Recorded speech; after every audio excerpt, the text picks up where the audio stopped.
Good morning. So I hate to disappoint you, but I don't have any puzzles to put together today. The puzzle department went on strike. I was informed by the major foreman of the puzzle cutting crew that this is no longer going to be an option to be considered in the near future. Love my wife. She's been my faithful assistant for so many years. So I got a question to ask you, though. Who comes to mind, perhaps be somebody you know actually quite personally, when you think of this statement, he or she will never change? Now, I know if you've been married for more than 5 to 10 years, it may be your spouse. Not fair. I always tell couples when they get married, you both believe a lie. She believes that he will change, and he believes that she won't change. She believes she can change him, and he believes she's always going to be this beautiful person and needs to come to the reality over time that beauty takes on a different form. But how about changing who you are? Is there somebody that comes to mind that you think, this guy's beyond hope. Too old, too stubborn, too pig-headed.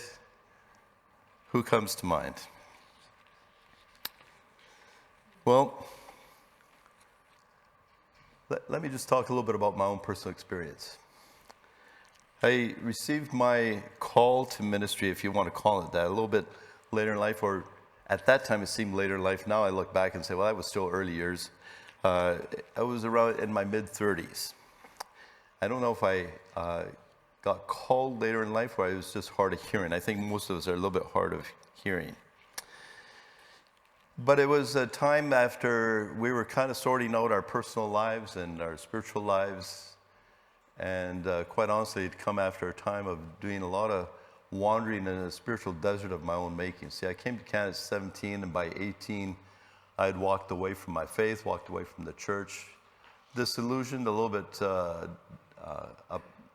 upset about how things were, and just thought, okay, if that's what Christians are like, that's just not for me, and I'm not going to live in that world. I would say that I was quite a wild living kind of person, but I kind of look back and I think that I was fortunate that was a time before social media. All the pictures that seem to crop up, there's a warning to you young people who post way too many pictures about yourself in all kinds of compromising situations. Those can come back to haunt you later on. Now, for me, it was before social media, so those pictures weren't able to come up. In fact, I've often thought and even looked for some compromising pictures, but I was the one taking them, not being taken of. I don't have any of those. And I always thought if I'd put a collage together and post it up on one of your bulletin boards and put a little caption underneath this, would you hire this guy to be your pastor? Well, we kind of went through about some changes. I went through training, and our first place of ministry was in Prince George, Lakewood Alliance in Prince George. We arrived in town in September of, 1990. And I knew I had a cousin that lived in Prince George. I hadn't seen her in quite a few years. And wouldn't you know, we were at the one mall that Prince George had at the time. And who should I bump into but Marlene? And of course, she looks at me and says, so what are you doing in town? To which she says, oh, well, Marlene, I just got hired on as a pastor at Lakewood Alliance. To which her response was of shock and disbelief, and she said, Don, you, a pastor? She knew me from my posts, the more pictures that were compromising time.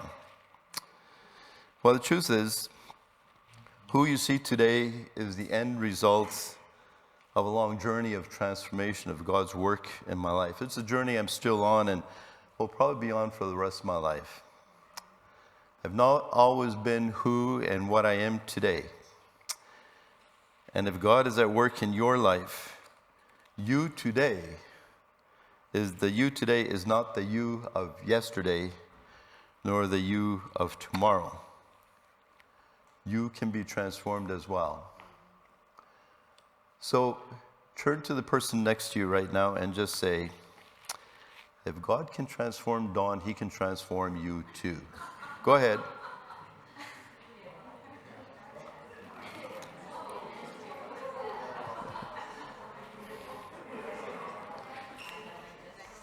See, the truth is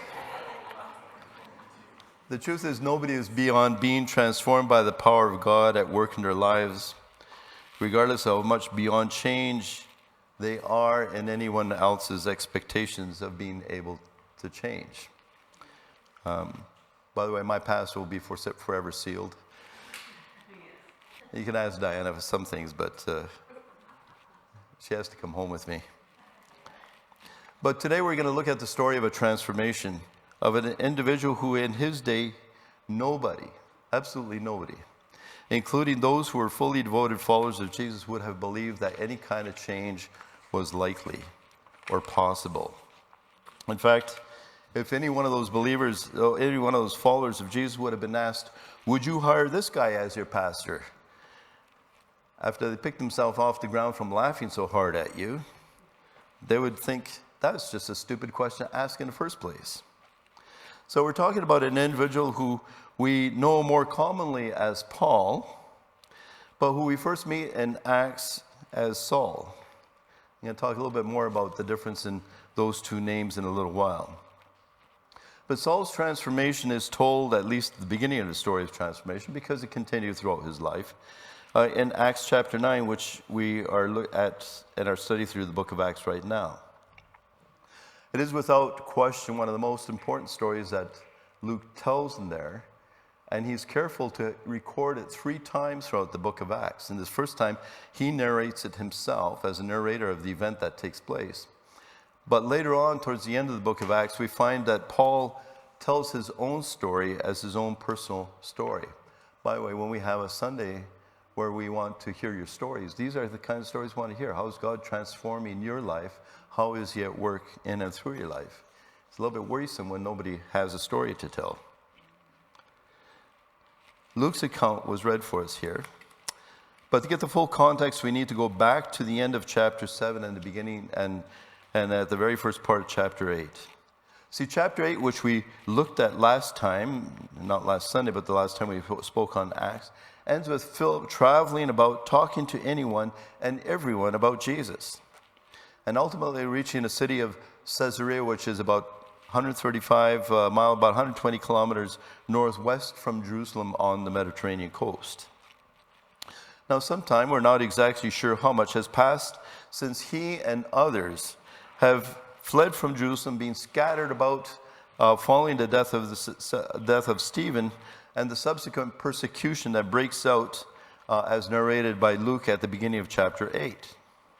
And leading the way in that persecution is none other than Saul, who first shows up in Acts at the stoning of Stephen. He's reported as the young man who takes care of the outer garments, the cloaks, or if you like, of those who were engaged in the stoning and the death of Stephen, all the time giving his approval to what is taking place in front of his eyes. Not a very pretty picture that we're painted about Saul to start out with.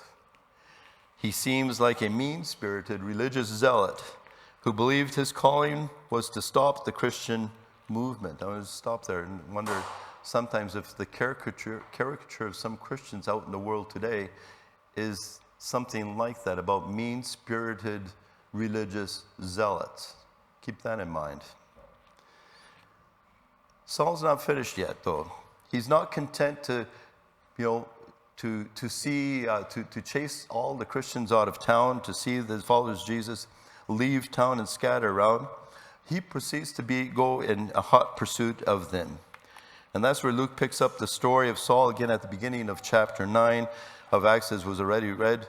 And he begins by saying something like, well, meanwhile, while all this is taking place back in Jerusalem, while Philip was engaged in his ministry in Samaria, meeting up with the Ethiopian eunuch, while all this is taking place, meanwhile back in Jerusalem, Saul is still breathing, the word is actually blowing out, murderous threats against the Lord's disciples. And he proceeds with the blessing of the high priest to head for Damascus, some 15 kilometers north to northeast of Jerusalem.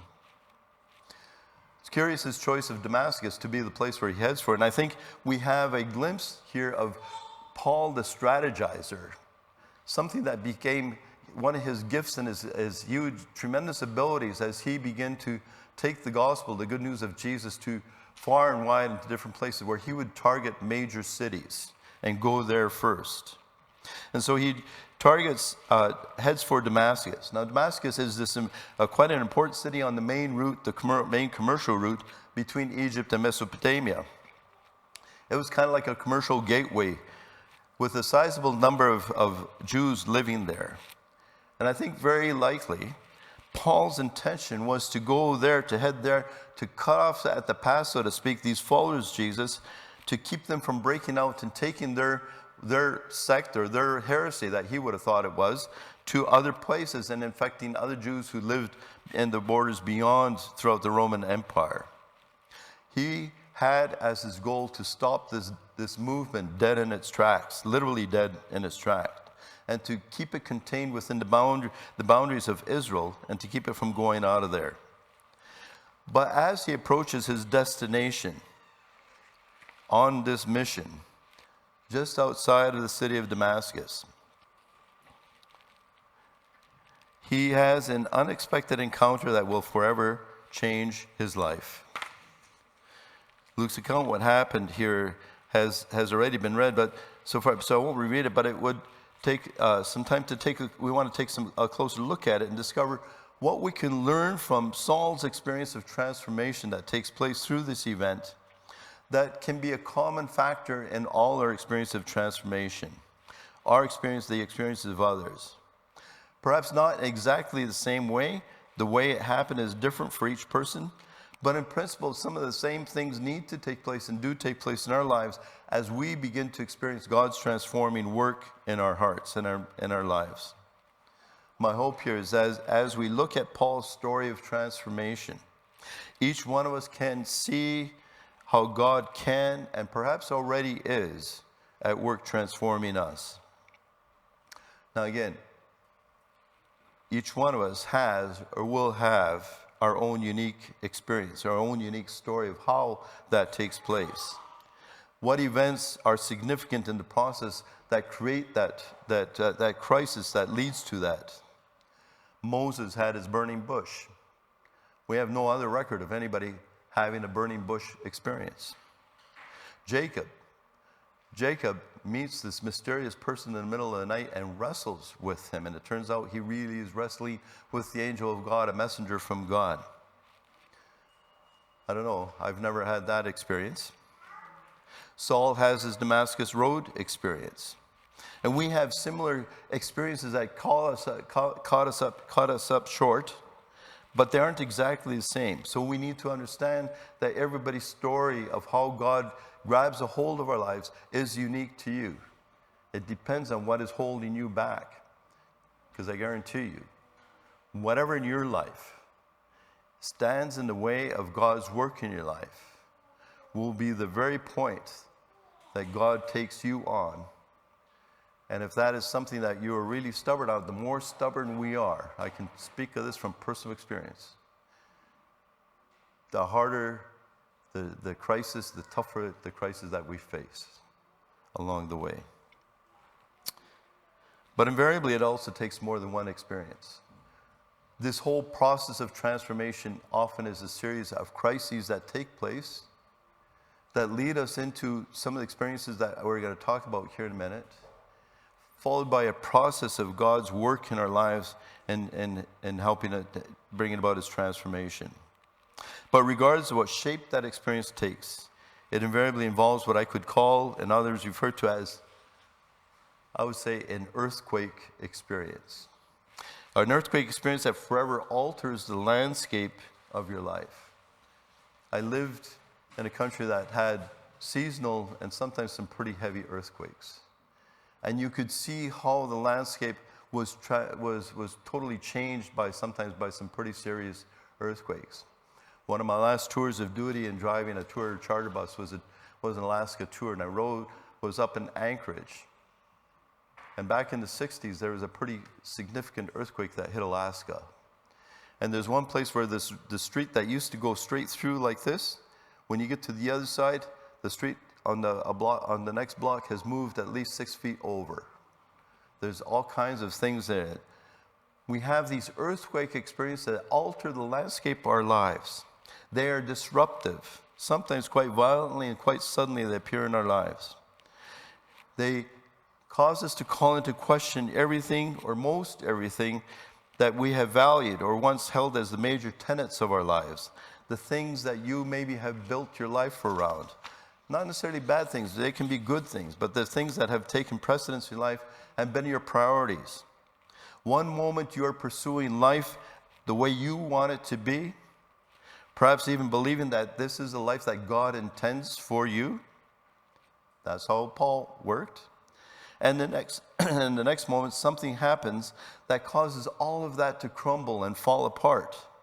And you find yourself needing to deconstruct and eventually reconstruct what your life is all about. That was Saul's experience as he approached Damascus. He was passionately pursuing what he understood to be God's calling on him, and suddenly this light flashes about him, and he falls to feet, and then he has this experience where he hears this voice calling to him. We read past these sometimes and kind of don't pause long enough. I want us to enter into Paul's experience here for a few moments because it reflects the same experience you and I have when we go through those kind of earthquake experiences. See, think and experience the confusion that is taking place right in this moment in Paul's heart and mind. He is doing what he believes to be what God wants him to do. He is engaged passionately in this. And then he has this experience and hears the voice calling out to him. Saul, Saul, why do you persecute me? Can you understand his confusion to think that God himself might be calling out to him and saying, Saul, Saul, why do you persecute me, when he is engaged in doing what he figures God has called him to do? His response tells us while the whole experience doesn't line up with how he thinks about God or what he believes how God works, he is pretty sure that this is God speaking to him because he says, notice what he says, who are you, Lord? In other words, he's recognizing that question. We blow by it a little bit too quickly, that he's now confused. This is not the way God should work in his life. It's not the way he expects God to work. It's not the way he's been taught up to believe that God works. He has lived passionately his life as a Pharisee, keeping very carefully every aspect of the law. And here he hears God saying, Saul, Saul, why do you persecute me? So his question is, who are you? Is that not the same question sometimes we ask in the middle of those circumstances? Who are you, God? This is not the way I thought about you. This is not the way I have come to believe you to be. Who are you? The answer he gets has to be even more confusing and more disruptive in his life, because God answers him and says, I am Jesus, whom you are persecuting. Again, enter for a moment into how radical that is for Paul, a devout Pharisee, a keeper of the law, somebody who has carefully observed the law, served God in his own way all his life, has believed that this sect that follows Jesus is purely heretical and blasphemous.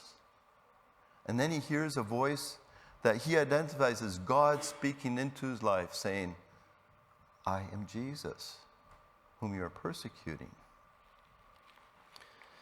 We read these verses sometimes in a very short space of time and move on too quickly. And we miss out on entering into the state of mind that Saul is in and all the thoughts and emotions that he has to be experiencing at the time. See, he was later to describe his pre-Jesus person, who he was before he met Jesus, as somebody who was very self-confident and confident in his own goodness. In Philippians, he writes, he says, I was circumcised on the 8th day of the people of Israel, of the tribe of Benjamin. This is my resume. A Hebrew of Hebrews. In regard to law, a Pharisee. As for zeal, persecuting the church. As for legalistic righteousness, faultless. Anybody here can claim to be faultless in terms of keeping God's laws? Paul could. He could say this with a straight face. He was, to the best of his understanding and ability, living a good, God-pleasing life. His religious resume was impeccable. How is he now to make sense of what has just happened and what it means as to everything that he has considered to be of greatest importance in his life up until that point? See, God's work of transformation in his life, as it most often is in our life, begins when everything we built our life around crumbles and we are left sitting in the ruins wondering, what happened? Why did this happen? It may be an accident that takes the life of someone close to you or leaves you with a physical disability. It may be the loss of a job or failing in a course of study that was essential for the career that you were hoped to pursue as a lifelong vocation. Maybe a diagnosis, either for you or someone, again, you are close to, that requires a major readjustment in your expectations of the future for you and the other person. Whatever it is, it leaves you asking the questions. Who are you, God? Why is this happening to me? Why did you allow this to happen? Where are you in all of this? Those had to be all the questions that were going through Paul's mind in this moment. God's work of transformation often begins with a crisis event that begins this breaking process. And the breaking is such an essential part of God's work of transformation. In our story of Saul, it says he fell to the ground. And there is more implied here in the wording than just simply he was not knocked off his feet, which he was. Because the word that is used there is often the word that's used where a slave falls before the master in submission, or one of falling down your knees in prayer in respect to God. So there's a sense where this falling down is one of that. He's been humbled. He's been broken. He's thrown himself down on the ground. He's been thrown down on the ground because he's not willing to humble himself. The reality is that transformation requires a breaking process in our lives. A breaking of our pride, our sense of self-sufficiency, but also a breaking of our heart for those things that break the heart of God. Some of those things that can be very things that we are involved in doing ourselves. But we also need to reach that point where we are broken over the state of condition of the lives of others, not only our life, but the lives of others, and the condition this world is in. Truth is, we will do very little to be part of bringing about change in our world or even in our lives until we ourselves are broken over hard-heartedness. A condition, quite frankly, that we often don't recognize in ourselves. A condition that we may not even see, but we need to undergo that kind of breaking experience. Here's our problem and our difficulty in all that. We resist that experience with all our might. We avoid and try to anesthetize ourselves against any kind of pain of any kind, whether it be physical, mental, emotional, spiritual. I suspect that we all have our way of do that and escaping those things. We isolate ourselves and we insulate ourselves against what is taking place around us and often what is taking place in our own lives. But the breaking is absolutely essential. There has to be a breaking down of who we are, of our sense of self-sufficiency and our pride, our thinking that we know how to live the life. Sometimes we resist the breaking simply because it's embarrassing and it feels shameful. I can remember different times of breaking times in my life. And sometimes they weren't just over things that I was doing or wasn't doing or things that, but there were things over my life as a pastor where I had the sense that I kind of know what needs to happen here. I know what needs to be done. And I remember being away at a church conference back down in LA and coming back, and I listened to a lot of things, and I came back thinking, okay, I think I have a plan here. And as I was sitting on the plane, God used to begin to break my heart. You don't know what to do, Don. Because as soon as you think you know what to do, you're not trusting me. And the guy sitting beside me probably thought I was losing it, because almost uncontrollably, tears began to flow. But it was absolutely essential in my life to understand that God had a plan, and I could conjure up all kinds of plans myself. By the way, as leaders, that's what we do. And let's confess. We come with our plans and we ask God to bless our plans. Because we're not willing sometimes to spend enough time on our knees, prostrate before God, saying, we actually don't know. We have the wisdom of Egypt. We have human wisdom that we can apply as we look to the future of the church or our lives, our families, or whatever. But we're not asking God. Because sometimes we actually don't want to know his plan because it may not line up with what we hope to accomplish with our lives in the world, what we want to see happen in our churches. God has to take us through the breaking process even when we have the best of intentions, but we've dismissed him from our lives. Saul, now writing as Paul in his letter to the Philippians, speaking of a change in his orientation life that took place as a result of this encounter with the living Jesus, says, whatever was to my profit, I now consider loss for the sake of Christ. What is more, I consider everything lost compared to the surpassing greatness of knowing Christ Jesus my Lord, for whose sake I have lost all things. I want to know Christ and the power of his resurrection, the fellowship of sharing in his suffering, becoming like him in his death, and so somehow to attain to the resurrection from the dead. These last two verses for me have become kind of life verses. I want to know Jesus and the power of his resurrection. And I think, yeah, that's great. We all want to know the power of his resurrection. You know why you need to know the power of his resurrection? Because part of knowing Jesus is to share in the fellowship of his sufferings. And let's put a little aside here. We toss the word fellowship around here sometimes a little bit loosely. And what we really mean is just getting together with friends.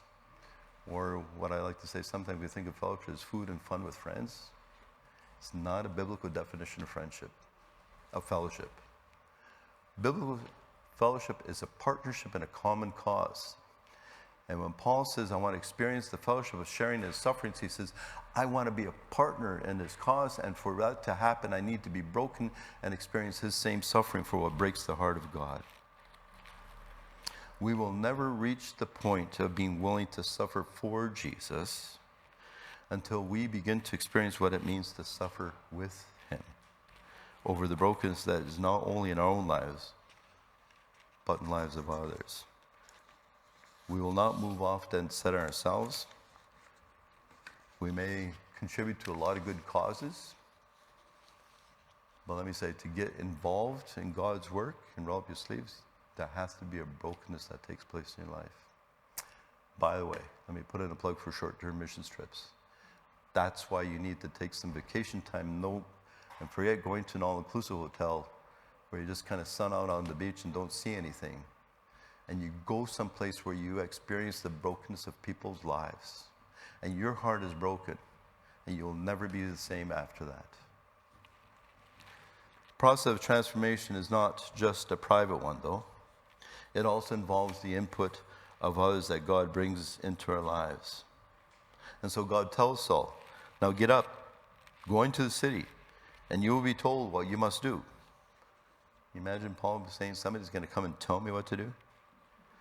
Part of Saul's experience of having this sense of pride and self-sufficiency and broken is that he is now at least temporarily blind. And he needs others not only to tell him what to do, but to lead him around. Can you understand how humiliating that must have been for Paul? Not only that, but now he is told to go into the city, be led by the hand, and wait for someone else to come to him and tell him what needed to be done. And again, entering into his experience, Luke says, for 3 days, count them, 3 days, he was blind, and he did not eat or drink anything. Have you been there? Where something so devastating has taken place that for 3 days it just feels like darkness around you. I've been there. And you can't even bring yourself to eat or drink anything. You're still trying to make sense out of it. The personal devastation is so great. And how humbling it must have been for Saul to not only have to wait for someone to come to him and help him, but when that person, the person of Ananias, arrives, he is one of the very people that he has been trying to eliminate. Now, we're also given a little bit of part of Ananias' story and his interaction with God, because when he's told to go to Saul and pray for him, I don't know if I would probably respond the way Ananias did. Can you hear us? If you were Ananias, how would you respond? It's quite possible that some of those who had suffered at the hands of Saul were personal friends and maybe even family members of Ananias. And now you're being asked to go pray for him, that he might be healed. And then on top of that, to give him, this guy who has done so much evil to the followers of Jesus, give him a message that you're pretty sure he does not want to hear. Part of God's transforming in our work, in our lives, takes place when we are called to do some things that we would rather not do. But the point I want to make here is that God's transforming in our work also takes place and requires the input of others. If you reflect over the course of your lifetime, you may be able to see those people that God has put in your life for such a time as that. Maybe spoke truth in into your life that you didn't want to hear. Maybe we're there to nudge you on. I was on a plane headed home. Home was Ecuador. Our marriage was on the rocks. We chose to take separate holidays. I chose to go back to kind of reflect and reprocess things.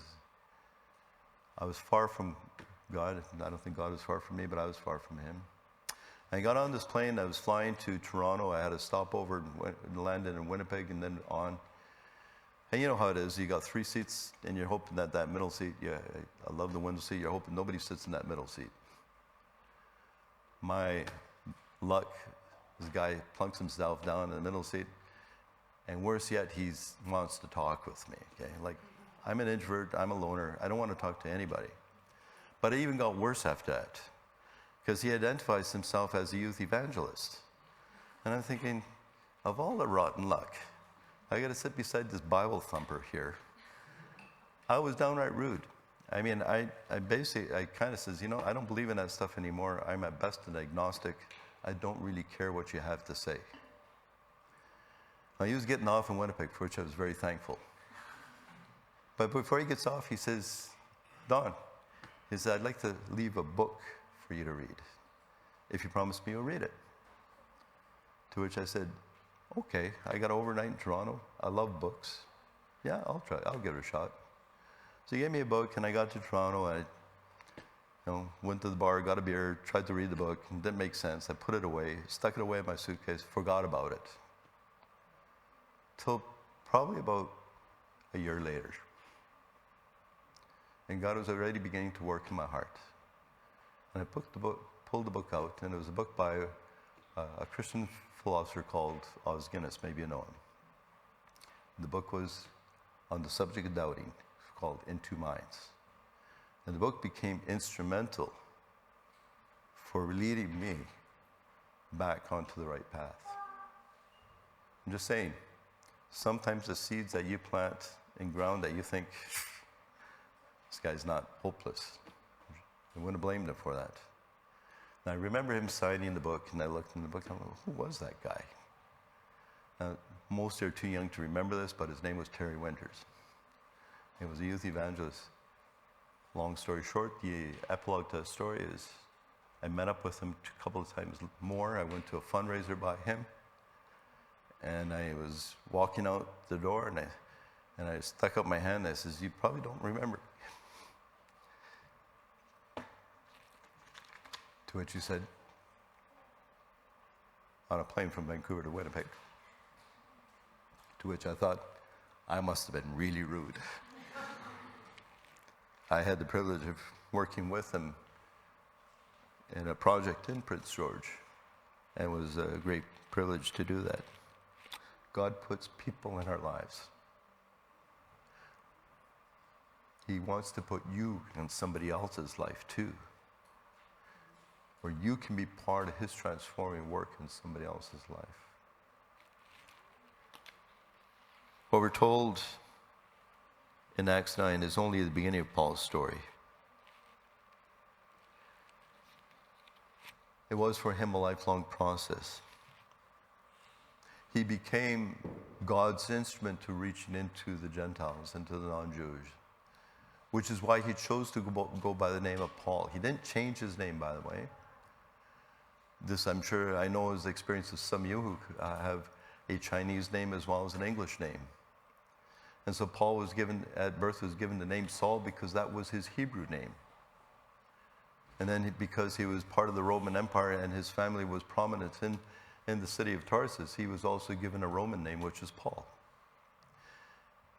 Paul chose to use the name Paul because his target audience was non-Jews, and they would relate better to that name than they would to a Hebrew name.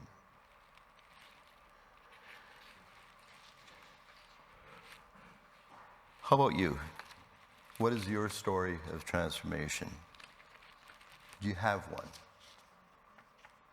How are you experiencing God's transforming work in your life? As we come to communion in a couple minutes here, Vanessa is going to come lead us in a song to prepare our hearts for that. The words of Paul when he writes in Romans 12 come to mind, where he says, therefore I urge you, brothers and sisters, in view of God's great mercy. That's when we come around the communion table, that's what we acknowledge, and we remind ourselves of God's great mercy. To present your lives, every aspect, the word he uses, every aspect of your life. You're getting up and going to work, you're going on vacation, you're going shopping, every aspect of your life. To present your lives as a living sacrifice to God. He said, this is your spiritual act of worship. We come together and we worship, we sing, and this is great. We have great worship leaders, we have some great times of worship. Worship is a full life experience. It's the experience, that transforming work in God's life that you give him your whole life. You say, you get up in the morning, you say, God, I don't know what's going to take place today. I don't know who I'm going to meet. I don't know what's going to happen.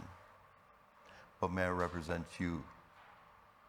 And Paul goes on, he says, don't conform any longer to the pattern of this world. Don't let the world squeeze into this mold that you're chasing the bucks and trying to get ahead. But be transformed. It's the same word. Be transformed by the renewing of your mind. By changing the way you think, by God allowing to come in to change your life, then change your perspective so that you see your life differently. And you see the lives of others differently. And like Paul, now you have a renewed sense of purpose that goes beyond just your selfish, little self-centered way of making enough money so you can pay the bills, put your kids through school, and have a comfortable living. God has a greater purpose for your life than that. It takes this transformation work, changing the way you think. Let's prepare our hearts for coming around the communion table. And then as we come, to give him our lives as we receive his life into ours.